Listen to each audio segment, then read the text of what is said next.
Amis auditeurs et auditrices, bien-aimés frères et sœurs dans le Seigneur, bienheureux sommes-nous d'avoir part à cette exhortation. Vous ne serez pas fatigués, quand bien même nous prierons assez tout le long des diverses séquences, selon que nous serons touchés et inspirés à nous adresser au Seigneur. Avant de commencer l'exhortation, prions le Seigneur. Éternel notre Dieu et notre Père, toi qui es notre Rédempteur et le Maître de toutes circonstances, de toute situation, quel que soit son genre, nous t'exprimons notre reconnaissance et notre action de grâce en tant que béninois, en tant que chrétien, en tant qu'être humain. Tu nous connais et avant même que nous nous mettions à dire quoi que ce soit, tu maîtrises tout. Exauce-nous en ce moment.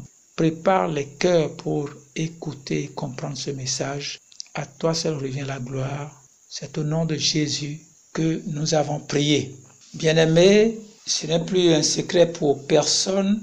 Nous traversons des temps qu'on appelle les temps difficiles. Mais la Bible dit dans Jean chapitre 16, le verset 33, et c'est Jésus qui parle. Je vous ai dit cela afin que vous ayez la paix en moi. Vous aurez des tribulations dans le monde, mais prenez courage, moi, j'ai vaincu le monde.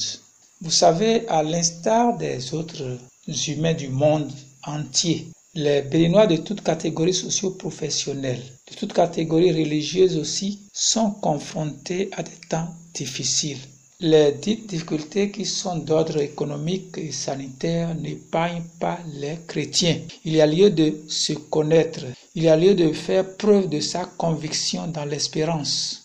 Mais il y a aussi lieu de savoir jouer son ou ses rôles, tant qu'on est au service de ses prochains et de son Dieu, de son Seigneur dans notre société. Nous parlerons et nous prierons sur le principe d'identité qui nous différencie des autres. Nous parlerons aussi sur le principe de conviction et d'espérance qui différencie les uns des autres. Mais nous parlerons aussi du principe de comportement et aussi, pour clôturer, nous parlerons des rôles que chacun devrait jouer pendant ces moments que nous traversons.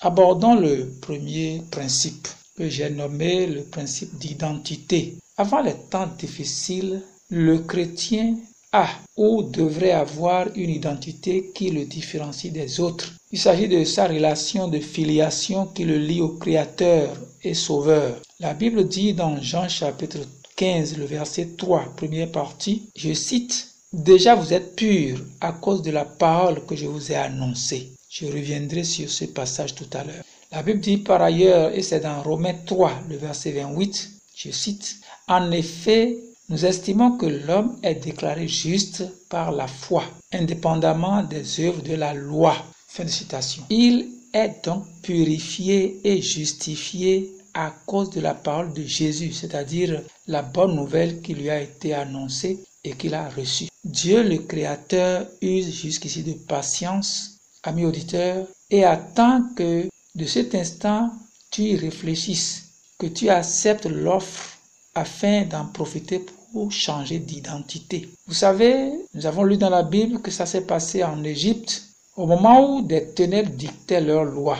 Dieu, le Dieu d'Israël, faisait miséricorde aux siens en faisant régner la lumière à Goshen. Goshen, c'est le quartier alloué aux enfants d'Israël qui constituaient les élus de Dieu. Vous savez, les temps que nous appelons les temps difficiles sont plutôt les moments pour chercher l'Éternel et bénéficier de sa grâce. Et je te pose la question, toi, mon frère, ma sœur, de quel côté te trouves-tu? Et pendant que tu y réfléchis, je nous suggère de faire cette prière. S'il y a quelque chose qui empêche le cœur, qui empêche quelqu'un d'accepter l'offre du Seigneur, c'est son cœur. Parce que c'est là qu'il ressent quelque chose, c'est là qu'il approuve ou désapprouve quelque chose et il a besoin d'avoir un cœur assoupli en vue de rencontrer le Sauveur.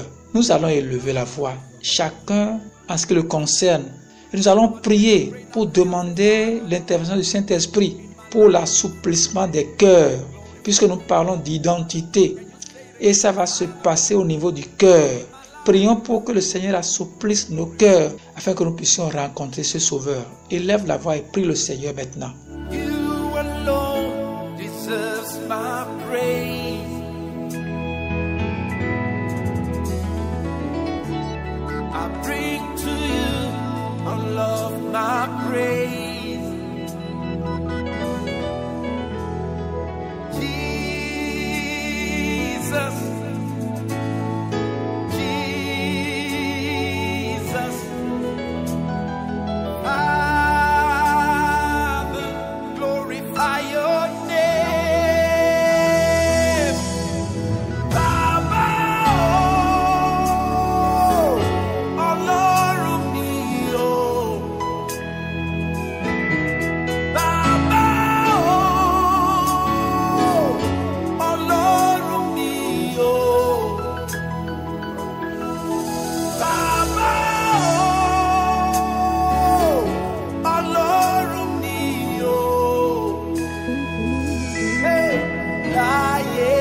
Dis-lui que tu as besoin que ton cœur de sa part soit assoupli. Ça se fait par l'action du Saint-Esprit et c'est ça maintenant qui amène quelqu'un à effectuer la rencontre avec son Sauveur. Et désormais son identité change en bien et il devient citoyen du ciel.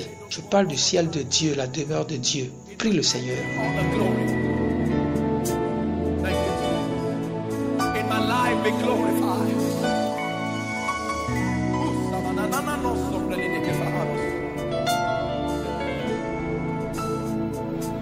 You alone. You alone deserve my praise. I bring to you all of my praise.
Tu as besoin d'avoir ton identité changée. Changée pour la gloire de Dieu. Changée pour que désormais tu sois l'ami du Seigneur Jésus.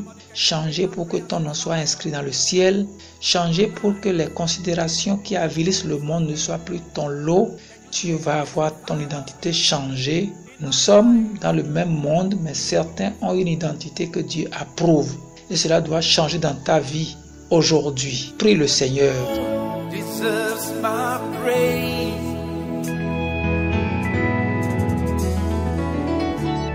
I bring to you all of my praise.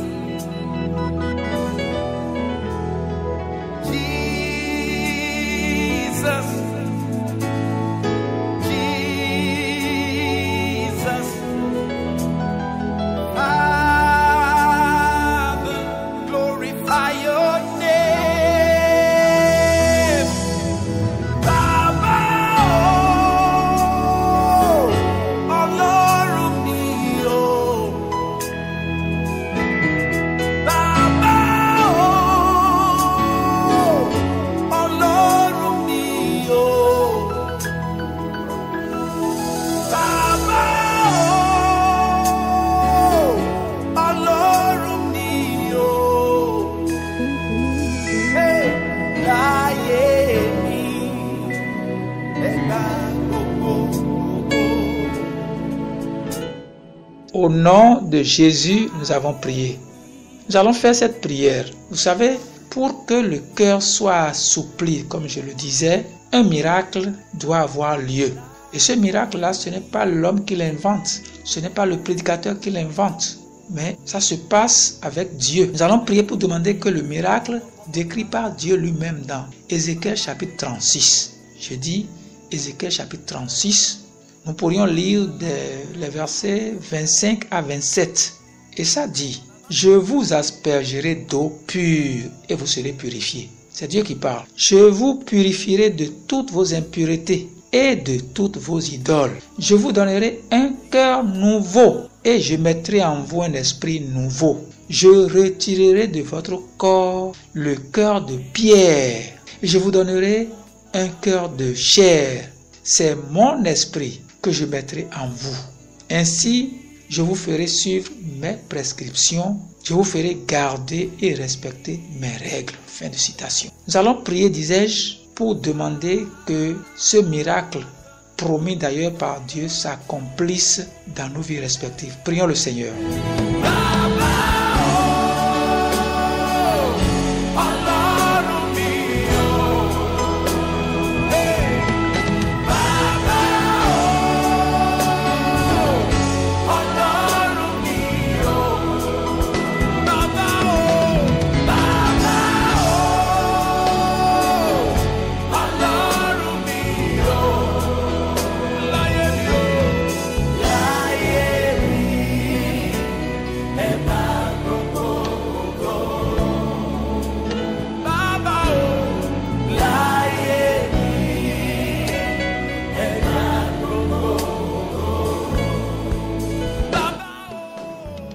Demande à Dieu d'asperger son eau pure sur toi, auditeur, afin que tu sois pur comme il le dit. Il a promis avec l'action du Saint-Esprit qu'il appelle aspersion de l'eau, il a promis de purifier de toutes tes impuretés et de toutes tes idoles. Le cœur de l'homme abrite des impuretés et des idoles. Et ces idoles-là font de lui un ennemi de Dieu. Demande que Dieu te donne dès cet instant un cœur nouveau, un esprit nouveau. Demande que Dieu retire de ton corps, comme il l'a promis, le cœur de pierre. Demande que Dieu te donne un cœur de chair. Demande que Dieu mette en toi son propre esprit. C'est l'Esprit Saint. Demande que Dieu t'accorde de pouvoir suivre ses prescriptions. Dieu t'accorde de garder, de respecter ses règles à lui. Prie le Seigneur parce qu'il exauce. In my life, be glorified.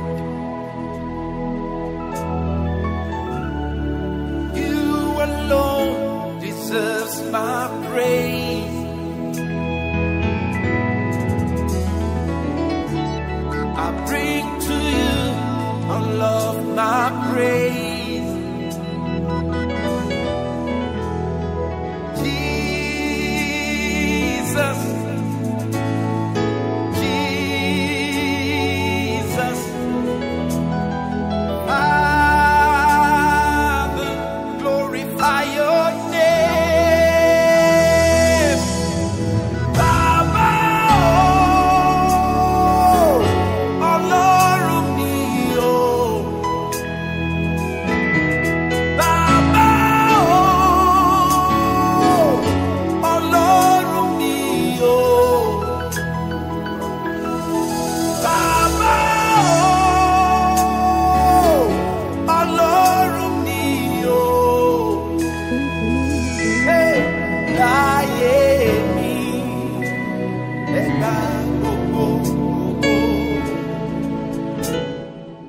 Ce qu'il a promis ne le fera-t-il pas?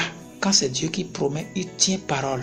Et dès cet instant, lorsque ce miracle que tu demandes là sera accompli, tu auras ton identité changée. Prie le Seigneur car il écoute. Oui, prie le Seigneur. Mon frère, ma soeur, prie le Seigneur même pendant que tu es à la cuisine. Prie le Seigneur même si tu es au volant en écoutant ce message. Prie le Seigneur. Et s'il y a des perturbations autour de toi, mets-toi à l'écart parce que c'est important, cet instant que tu es en train de traverser. Un miracle va se produire et ce sera pour le reste de ta vie un lot agréable. Prie le Seigneur parce qu'il écoute.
C'est au nom de Jésus que nous avons prié. Nous allons aborder la seconde partie de notre exhortation et là encore, après en avoir pris connaissance, nous aurons encore des requêtes de prière à passer parce que nous sommes en train de passer un instant où Dieu est avec nous.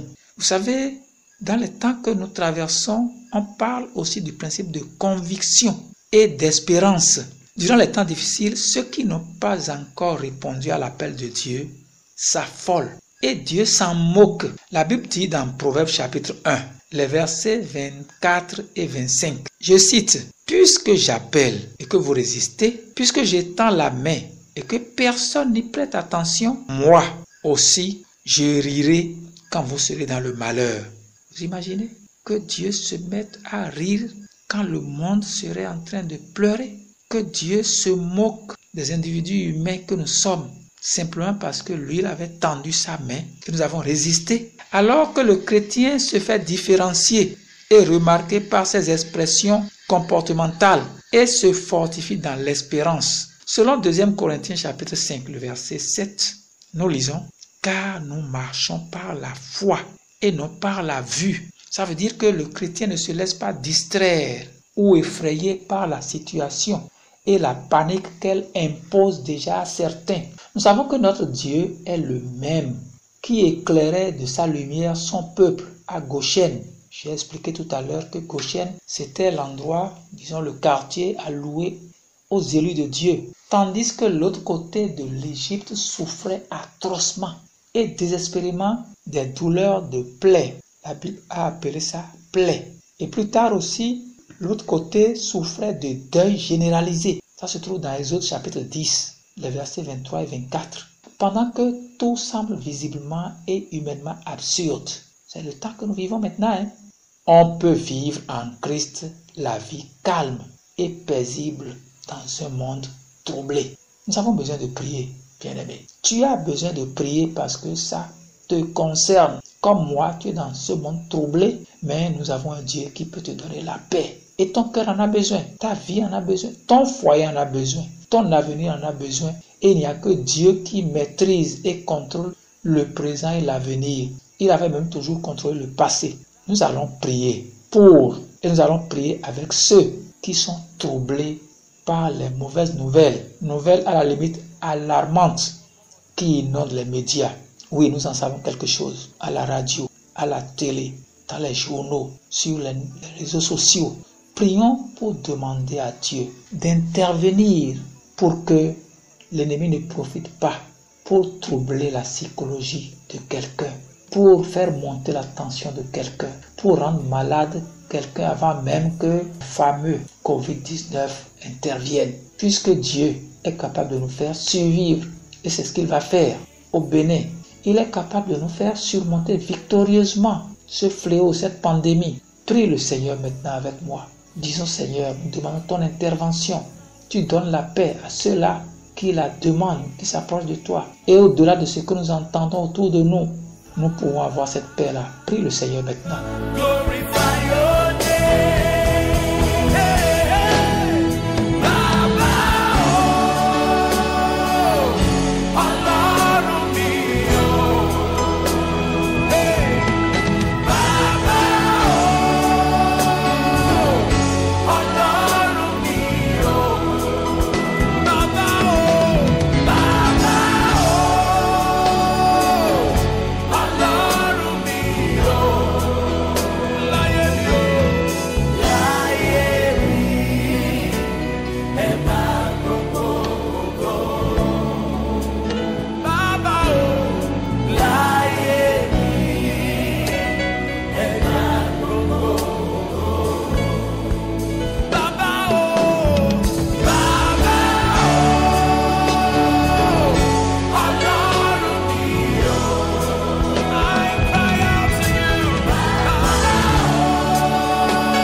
Seigneur, parle-lui. Il veut t'écouter, toi-même parle-lui. C'est mieux même que d'aller voir quelqu'un et lui demander de prier pour toi. Ce Dieu dont tu es la créature veut t'entendre lui parler. Parce que tu veux devenir son ami, n'est-ce pas? Son enfant, son élu. Et tu le deviens déjà en priant avec moi. Parle-lui, parle-lui, parle à Dieu. In my life, be glorified.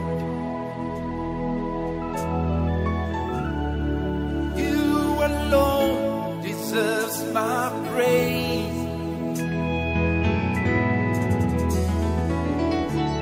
I bring to you all of my praise.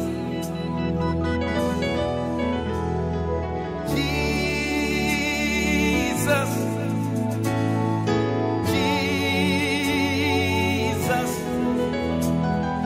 Father, glorify your name. Baba, oh, Ọlọ́run mi o. Baba, oh, Ọlọ́run mi o. Baba, oh, Ọlọ́run mi o. Hey, láyé mi, ẹ gbà gbogbo ògo. Láyé mi, ẹ gbà gbogbo ògo. Au nom de Jésus, nous avons prié. Nous allons encore adresser cette requête de prière cette fois-ci au sujet des pays. Je crains d'en oublier si je me mettais à en citer. Ces pays-là, ces foyers-là qui pleurent désespérément leur mort. Ces pays-là, ces foyers-là qui souffrent sans aucune assurance de survie. Ils sont des créatures de Dieu comme nous. Dieu les aime comme nous. Et parce que nous autres, nous sommes ici en communion, parce que nous écoutons une exhortation dans laquelle Dieu nous relève, dans laquelle Dieu nous guérit. Nous allons prier pour cela. Et demandons à Dieu d'intervenir dans leur dossier pour donner solution là où les hommes n'en ont plus à donner. Les médecins sont fatigués. Les hôpitaux débordent de malades. Les vols aériens ont cessé à certains endroits. Les commerces tournent au ralenti pour ne pas dire qu'ils ont cessé. Et Dieu seul sait ce que cela va générer après. N'attendons pas que le grand drame arrive chez nous d'abord. Commençons déjà par prier pour les autres. Dis Seigneur, nous prions pour que solution soit trouvée pour juguler la situation créée par cette maladie, cette pandémie. Parle au Seigneur. Notre Dieu a la solution. Parle-lui maintenant. Quand il serait intervenu, nous pourrons dire c'est notre Dieu qui a exaucé et c'est lui qui a fait ça. Parle-lui maintenant. Ne te tais pas. Parle. Parle au Seigneur. Prie maintenant. Il écoute. Il est l'Éternel Dieu qui exauce les prières. La Bible dit dans Psaume que c'est vers lui que viendrait tout le monde, y compris toi et moi. Même au volant, tu peux continuer de prier maintenant. À la cuisine, parle au Seigneur. Parle au Seigneur maintenant.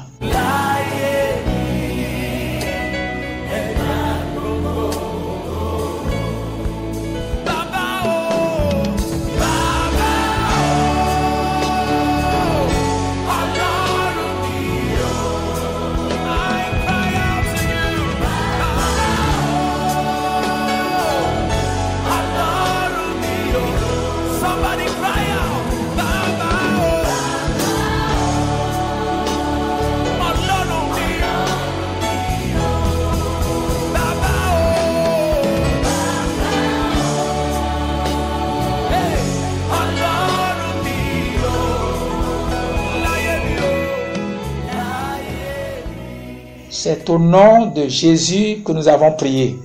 Nous allons prier, nous allons adresser à Dieu une troisième requête de prière.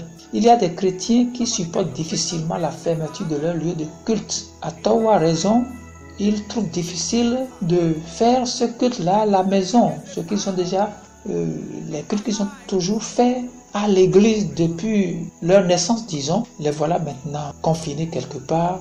Et ce n'est pas de leur goût. Ils n'ont pas accès peut-être aux pasteurs, ils n'ont pas accès à ceux qui prient pour eux en griffe. Nous allons dire Seigneur, affermis ceux-là, ces chrétiens ou même les non-chrétiens que Dieu aime pourtant. Tu vas dire, Seigneur, jusqu'à ce que la pandémie disparaisse, jusqu'à ce qu'on puisse parler de victoire contre cette pandémie, Seigneur, affermis tes enfants là où ils sont, au nom puissant de Jésus de Nazareth. Parle au Seigneur. Oui, crions vers lui parce qu'il exauce. Tout ce qu'il attendait et continue d'attendre, c'est que son peuple crie vers lui, joue son rôle. On en parlera tout à l'heure. Oui, toi-même déjà, tu pourras dire, pendant la pandémie du Covid-19, j'ai prié et le Seigneur m'a exaucé. Et il a affermi les chrétiens, aucun n'est égaré. Après la guerre, dit la Bible, on a compté, on a fait le décompte des Israélites et aucun ne manquait. Aucun donc du peuple de Dieu ne va manquer. On ne dira pas, ils étaient 300, maintenant ils sont 299. Non, tout le monde doit être non seulement vivant, mais en bonne santé physique, mais en bonne santé spirituelle pour continuer de servir son Seigneur. Prions toujours pour que notre foi soit davantage affermie. Le Seigneur nous exauce.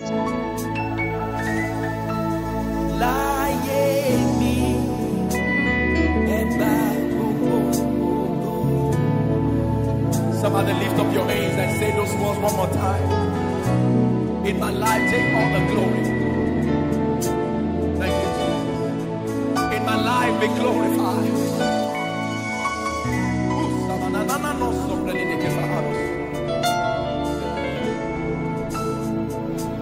You alone. You alone deserve my praise.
C'est au nom de Jésus que nous avons prié. Oui, je parlais du principe de rôle. Il ne suffit pas de se lamenter, il ne suffit pas d'avoir sa propre conviction ou l'espérance, mais chacun devrait savoir jouer son ou ses rôles en ces temps difficiles. Parce que l'histoire retiendra ce que chacun aurait fait et Dieu est en train de prendre note. Chaque citoyen de ce pays doit savoir raison garder, doit savoir obéir aux directives de nos leaders politico-administratifs, de nos leaders religieux. Les citoyens de tous bords, du moins pour les bons citoyens, l'heure est plus que jamais à l'écoute de nos autorités pour leur obéir sans marchandage aux divers mots d'ordre. Et puis je voudrais surtout parler aux leaders chrétiens de tout niveau et dire que les membres de leur église ou institution ecclésiastique devraient avoir été préparés à ces événements qui surprennent le monde païen et qui ne sont autres que les signes précurseurs de l'avènement du Fils de l'homme. Au début et au milieu de la crise, ils ont besoin d'inspiration. Je parle des leaders chrétiens et de stratégie pour encadrer les leurs paroissiens, je veux dire, et les aider à garder leur foi, c'est-à-dire les aider à avoir leurs yeux intérieurs fixés sur Jésus. Oui, le Seigneur Jésus qui est celui qui fait naître notre foi et en même temps celui qui la rend parfaite, comme le dit Hébreux chapitre 12, verset 2, première partie. Les leaders chrétiens de tout niveau, évangélistes, pasteurs, même je veux parler des associations d'églises, toutes dénominations confondues, ont ce rôle très très important à jouer, celui de bien encadrer leurs fidèles malgré la distance qu'elle nous impose le confinement. Et puis, je voudrais dire que c'est maintenant que tout chrétien doit comprendre qu'il est appelé de la part de Dieu. La Bible dit dans 2e Chronique chapitre 7 à partir du verset 13. Et c'est Dieu qui parle. Il dit, s'il arrive que moi, je ferme le ciel pour que vous n'ayez pas de pluie. On parle alors de calamité naturelle ou même de calamité surnaturelle. S'il arrive que j'autorise la peste, ça me fait penser au sida, ça me fait penser au Covid-19. Si Dieu permet ça, que ce soit lui qui envoie ou bien que ce soit lui, Dieu qui permet, je vous dis que tout ce qu'il attend, c'est ceux qui le connaissent, ceux qui sont appelés de son nom. Je parle de son peuple. Ceux qui ont cette identité-là, qu'ils puissent se mettre de côté, qu'ils s'humilient, qu'ils cherchent la face de Dieu, que ces chrétiens lui présentent des requêtes et Dieu promet d'intervenir. Dieu dit qu'il va intervenir, il va guérir notre terre, c'est-à-dire mon pays, le Bénin, il va guérir nos foyers, il va guérir nos vies respectives. Nous allons prier et demander l'intervention de Dieu pour que la maladie là n'emporte personne. Nous allons demander l'intervention du Seigneur pour que notre pays soit spirituellement guéri, pour que les chrétiens soient affermis, pour que chaque foyer maintenant puisse remporter la victoire sur la scission, la division, et qu'on puisse parler de la paix, la véritable paix dans chaque foyer. Nous allons prier pour qu'il n'y ait pas de stratégie de l'ennemi qui puisse avoir le dessus, mais que plutôt le Seigneur intervienne et qu'on ne parle pas d'erreur de nos leaders, mais que même s'il y avait d'erreur, que ça soit neutralisé pour que ça ne fasse pas de victimes.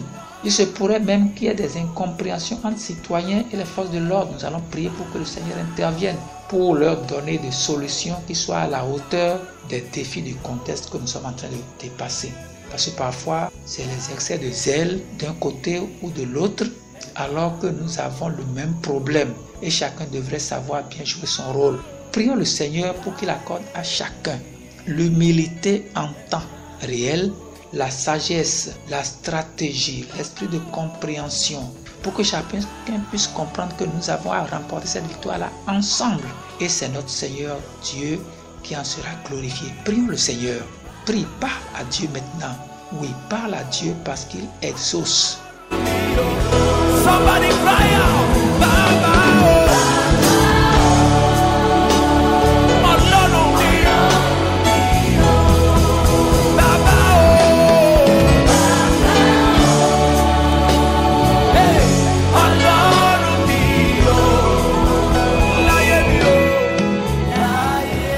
C'est au nom de Jésus que nous avons prié. N'oublie pas, c'était une exhortation, une de ces fameuses et puissantes interventions que nous avons besoin en temps difficile. C'est temps que nous sommes en train de traverser maintenant. Nous avons parlé du principe d'identité, nous avons parlé du principe de conviction et d'espérance, nous avons parlé du principe de comportement et en dernier, nous avons parlé des rôles que chacun devait savoir jouer. Et nous devons savoir nous exhorter pour que personne ne minimise les directives que nous donnent nos autorités à divers niveaux. Par exemple, le dispositif de lavage des mains, ça va durer quelques jours seulement. Le confinement, ça va durer quelques jours seulement. Et chacun devra chez lui prendre du temps pour lire la Bible, méditer la parole de Dieu, prier, parce que c'est à ce prix et à ce prix seulement, c'est-à-dire en nous rapprochant de Dieu, que nous remporterons ensemble la victoire. Que le Seigneur nous bénisse. Amis auditeurs, merci d'avoir été là. À Dieu toute la gloire. Au nom de Jésus. Amen.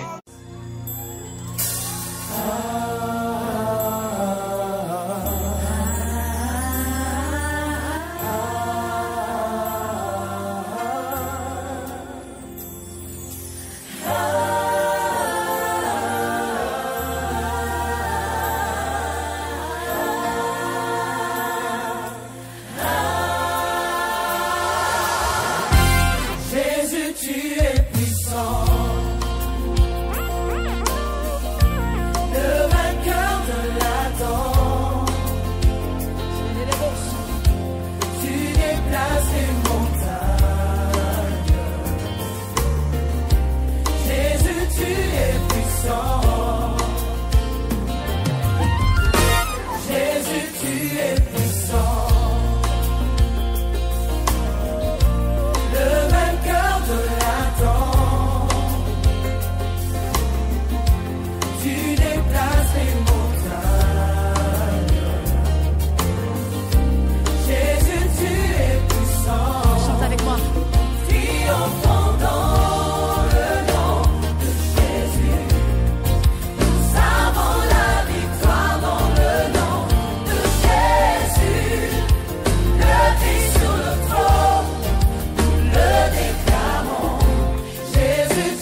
l'attend.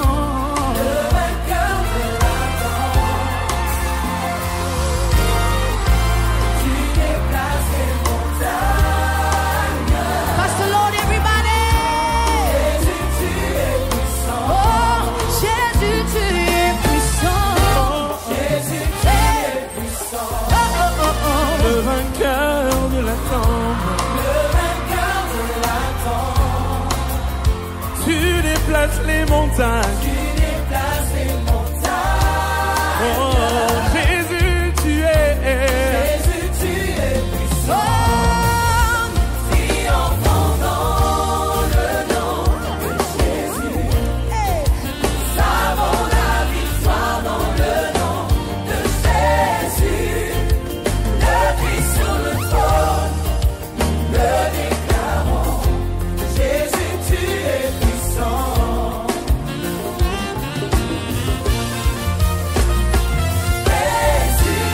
Le nom le plus beau, le nom le plus glorieux, c'est Jésus. Au nom de Jésus, les malades sont guéris. Au nom de Jésus, les morts reviennent à la vie. Si tu crois que c'est le plus beau nom, pousse un cri de joie, c'est ça.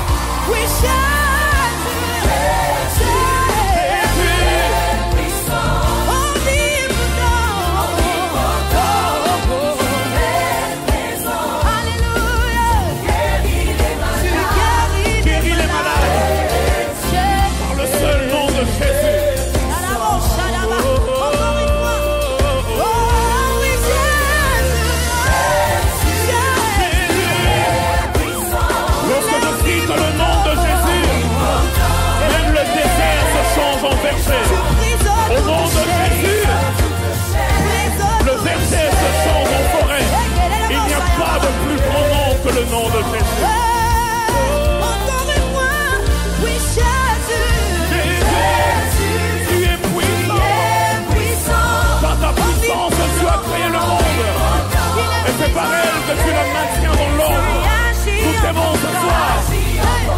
Nous t'aimons Jésus.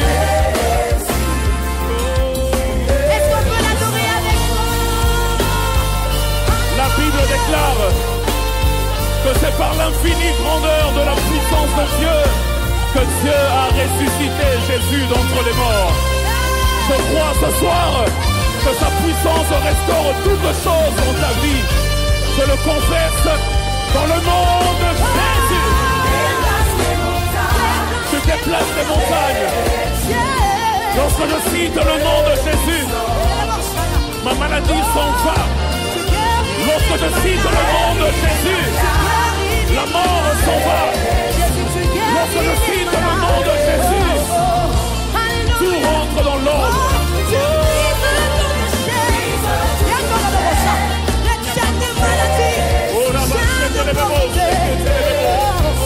Encore une fois, tu y agis,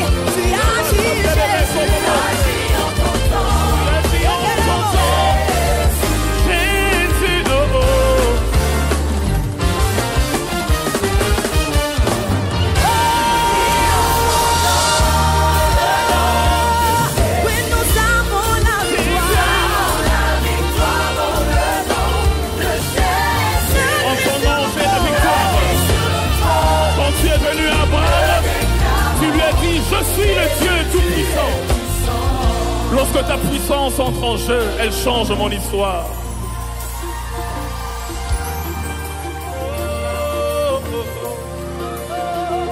Qui croit ce soir que Jésus est puissant? La Bible déclare que lorsqu'il est venu à Abraham, il lui a dit: je suis le Dieu tout-puissant. Et il est écrit après, il lui a dit: désormais tu ne seras plus Abraham, mais désormais je change ton nom en Abraham.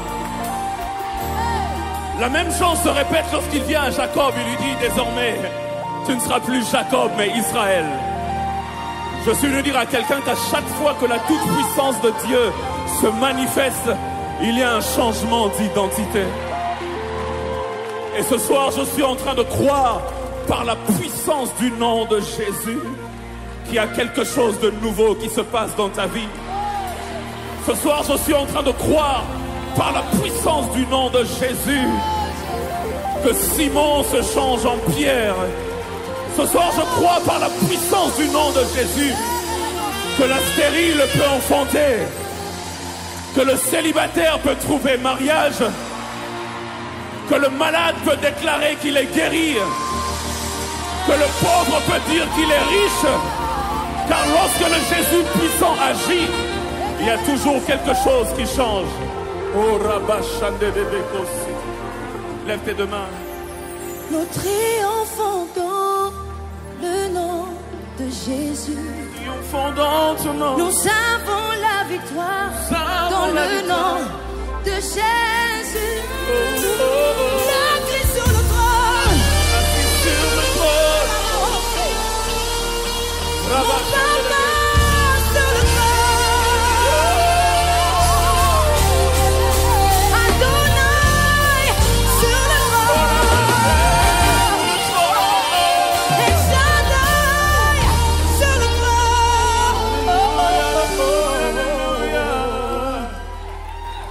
Jésus, tu es puissant.